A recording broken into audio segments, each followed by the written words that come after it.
আসসালামু আলাইকুম শিক্ষার্থী বন্ধুরা, আজকে এইচএসসি 2025 ব্যাচের ইংরেজি প্রথম পত্র পরীক্ষা অনুষ্ঠিত হয়েছিল। তার ওই প্রশ্নের সমাধান নিয়ে তোমাদের সামনে হাজির হয়েছি। আমার হাতে রয়েছে চট্টগ্রাম বোর্ডের ইংরেজির যে প্রশ্ন, সেই প্রশ্নের সমাধান। তোমরা উত্তরগুলো মিলিয়ে নাও, আমি পড়ে শোনাবো না। আর একটা কথা, তোমরা যদি আমাদের চ্যানেলে নতুন দর্শক হয়ে থাকো তাহলে অবশ্যই চ্যানেলকে সাবস্ক্রাইব করে দিও। পরবর্তী বিষয়গুলোর যে এমসিকিউ রয়েছে বা অন্যান্য বিষয়গুলোর যে আপডেট রয়েছে সবার আগে আমরাই তোমাদের জন্য দিব।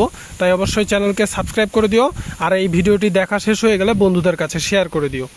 তো চলো দেখো তোমরা